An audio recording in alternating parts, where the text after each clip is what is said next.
Today we got new information about Black Ops 7 zombies directly from the Treyarch Zombies team, and I want to go over all of it because they talked about a lot of things. Changes from the beta to launch, and even the cursed game mode of Super Easter egg and stuff like that we're all going to be jumping into. And if you guys want to jump into any specific section, you guys could use the timestamps on screen. But with that said, I know you guys are going to love everything we're going to be talking about in this video, so let me know what you think about it down in the comment section below. And while you're down there, drop a like and subscribe. But with that said, let's talk about some Black Ops 7 zombies. Now, the first thing I want to talk about are actually the changes they're making from the beta to launch, because they said that most of the changes from the beta to launch are more in regards to like higher rounds, I guess they said, and they said this mainly has to do with damage scaling and strats. And I think they give a little bit more context to those as they go on, but also didn't fully get into exactly what that meant. And the first thing they said is that they're going to nerf a strategy, which is the saw blade trap. And I was worried by what they meant by this, but they said they're going to nerf it in two ways. First off is going to be the attraction radius of this saw blade trap, and I just hope that they don't make it like useless on its attraction, because if you're standing on top of that hay bale, like the zombie should be attracted to it if you're that close. So to me, I don't think they should nerf it that hard, because it would just make it useless at that point. So hopefully that's not what they do. But the other thing is price, and I actually do agree with this, because what they did say is that you would get more points activating the trap from the kills that it gets than what it actually is to cost. So they're actually bumping up the cost of it, which is again fair, because in OG zombies you literally wouldn't even get points from traps because of this exact same reason. So this is a fine change. I don't have any problem with that. But in terms of damage scaling, the only things that they did say is that with SMGs, they're going to buff the close range damage, which is cool, I guess. I mean, I'm not against that, so that's cool. And they also said they're going to make some changes specifically to the electric baton melee weapon that we had in the game.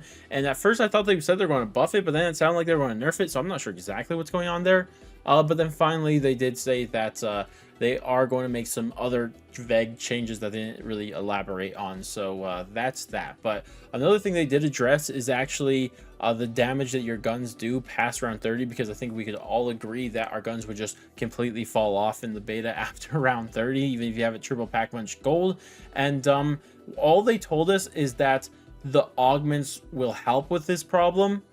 And I mean, which is interesting, because that means that they're kind of, I guess, balancing this whole game, assuming you have augments. And I don't know if most people have all the augments in the game, even if you're carrying over from Black Ops 6 to Black Ops 7. Like, that's something. I mean, I don't know if that's the right play right there, honestly. I don't think you should assume everyone has augments, well, unless I'm wrong and misunderstand what they meant by that, but that's what it sounds like to me. So I don't know about that one. That sounds a bit worrisome, because I mean, Black Ops 6 by the end of the season had the opposite problem, where it was balanced for people not having that many augments, and then by the end of it, a lot of it became super easy, because, you know, everyone had a lot of augments, or the people who did play until that point had a lot of augments. So I don't know. I really don't know what to think about this. It doesn't sound great on face value, but I guess we'll just have to wait and see what that's all about. But another thing they said in terms of the gun, the final thing that they said is actually in regards to a question that people have been asking, and that's what they wanted, like some of the OG like guns that have always been in zombies, like MP40 PPSH, that have been added into Black Ops 6. Will those be in Black Ops 7? And they said maybe. So to me, that's probably a yes, just as a DLC gun later on down the road. So that would be my guess. But now this brings us to the next thing, and this actually has to do with kind of farm survival, but like special enemies mainly. And this is something they directly address, is why is the doppelgas on farm survival? Does that mean it's going to be in every map? And first off, they said nope, the doppelgas will not be on the regular Ashes of the Dam map, or maybe even not even any other survival map. It's not going to be there, because what their thought process was when they added it is that they wanted each survival map to have its own unique thing about it, and the thing they tried to make this map unique with is to add the doppelgas. So that was the thought process there. I mean, I don't have the biggest problem with it, because they were only spawning one per round later in the round, like after round 40. But I mean, I don't know, it's whatever. Like, it doesn't matter to me, but I get why it was annoying to see, because I wasn't happy to see it myself when it first happened. But yeah. But the other thing they addressed is special enemies as a whole, especially for them coming over from Black Ops 6, because initially we had the impression that none of the special enemies or elite enemies were going to come over from Black Ops 6 to Black Ops 7. Then we saw the doppelgas. What's up with that?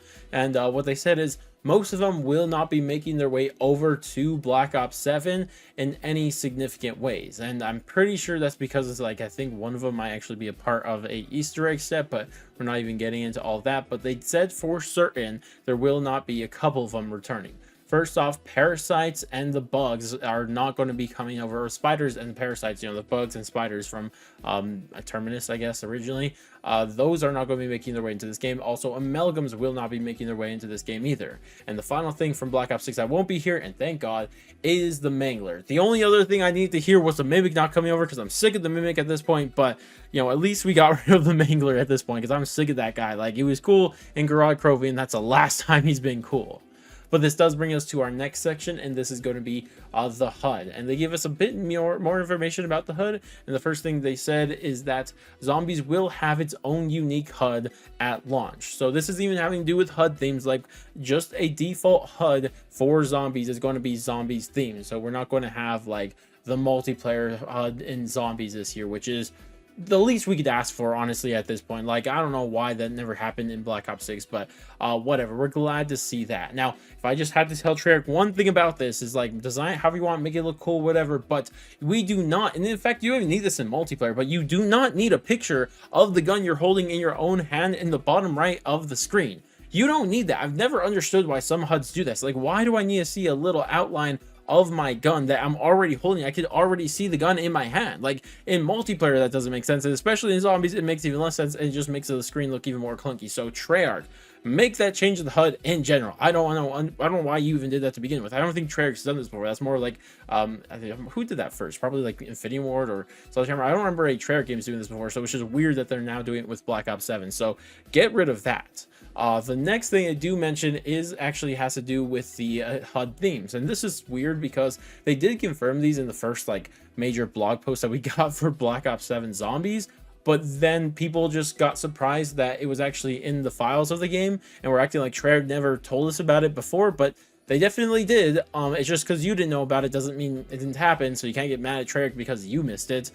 Maybe you can actually just because they didn't push it out enough. I don't know. Regardless, though, these have already been leaked. People have already seen the outlines of how these HUDs are going to work, but how it's going to be is that there's going to be custom HUDs or HUD themes based on different things. They're just unique ones that are just for Black Ops 7, but then there's also going to be ones based on Black Ops 3, even that we've seen. I think the Shadows of Evil HUD will be here, and then also, if I'm not mistaken, I think the default HUD, the giant HUD, I guess we'll just call it, from Black Ops 3 will also be in this game that you can choose. So you're going to be able to choose from multiple of them. Now, the only thing they said about this, and just confirming why that it exists, is actually two things. Is first off, that we will see them in season, so we probably won't see these at launch of the game, which makes sense because they're probably going to want everyone to use their new unique HUD that's specifically for Black Ops 7. But the other thing they did say about this is that we will see this before the actual launch of the game. So keep an eye out for that. We have just exactly under a month, or not exactly under a month, but under a month from the launch. So we're probably going to see these sometime soon. So keep an eye on the channel for that stuff when it drops. But that's all they really told us about the HUD, so this does bring us to our next section, and this has to do with a cursed game mode. And they said they want to keep most stuff about Curse secretive. They don't want people just knowing everything about it, which I could applaud because they've had a problem with that. We're just explaining everything about anything. Don't leave any discovery to the players. And I don't know, I mean, I get the player base just got used to that, so they're surprised that they don't do that with this one, but I think this is a good thing. Don't tell us about it. Let us discover ourselves. We don't need to know every little detail before it comes out, especially if you want it to be this hidden hardcore mode. But that's another thing they stressed about this, is that they're not calling it a classic mode, and instead they're calling it the hardcore mode. And that's something I think people need to understand, because even though in the files it's called the classic game mode, it still doesn't seem like that's exactly what it's going to be. And we'll get into why I think that is more in a second. Actually, no, let's just get into it now. But the reason that I think that they're saying this especially is because one major feature from modern Zombies is going to be a part of the cursed game mode, and that's armor. Unfortunately, armor is going to be one of the things that is going to be always a thing from what they said. They said that armor has to be a part of it because you need it to survive, which I know why they're saying that, because I even made a whole video about this not too long ago, but the reason they're saying that is because if you remove armor, this means you have to adjust all the zombies in the game, because keep in mind, in modern zombies, you have damage scaling on high rounds. If you have no armor, you could get two swipe by zombies. Like, that's how crazy it gets. And on top of that, in general, in modern zombies, the zombies swing faster. They're much more stickier. They can hit you from almost any angle, especially compared to OG zombies. They're super sprinters. Zombies are faster and all of that. So if they wanted to remove armor, they would have to rework their whole zombie system, and I just didn't see that as a thing they were going to do. And because of that, that is most likely why armor is staying, which is a bit unfortunate because it's a thing that most people, and to me, I think the worst thing about modern zombies is actually damage scaling that has a part to do with armor. So it's unfortunate to see with that, but hopefully everything else, we could get all those reverted to classic zombies in the future.